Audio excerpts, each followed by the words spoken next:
Welcome to TVBS Meeting Room, where we tackle global issues with a view from Taiwan. I'm your host, Wenqi Yu. Today's guest is rather unusual because most of the time our guests are policymakers. Liu Chiang Songchang is the director of the Oscar-nominated short documentary film Island in Between Kinmen. I moved back to Taiwan about 7 years ago in Oh. 2017. I, began to, in some ways, develop new relationship with Taiwan and have new interest about Taiwanese stories.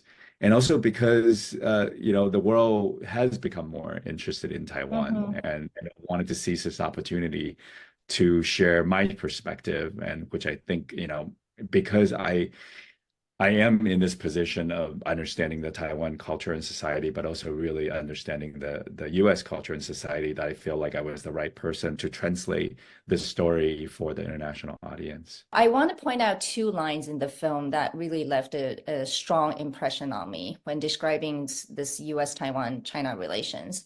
Quote unquote, a child involved in a three-way battle, hostile, codependent, manipulative.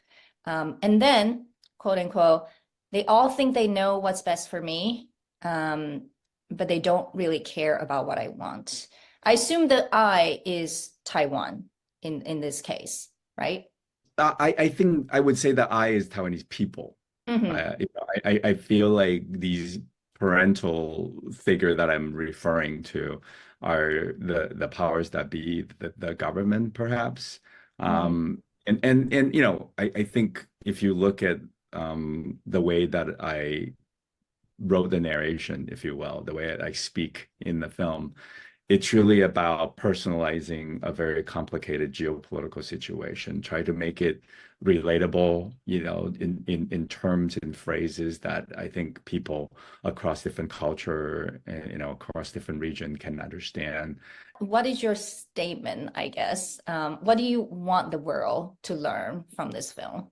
I wanted to stimulate some curiosity Hmm. from the audiences outside of the region, so they will actually, want to learn more about Taiwan, that this is a glimpse, of the situation to complement all the journalistic coverage out there about the Taiwanese situation. There's just so much international sort of attention and worry of the escalation of risk and even the possibility of a war.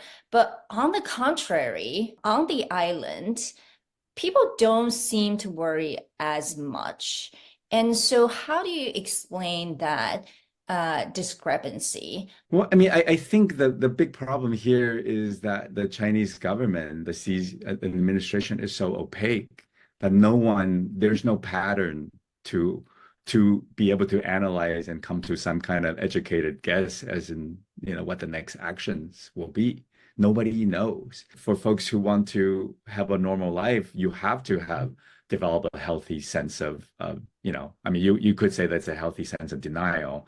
Some might say that this is actually the logical, educated, attitude from living here and experiencing it for a long time, is that there's just is a lot of rhetoric and a lot of hot air and nothing will actually happen.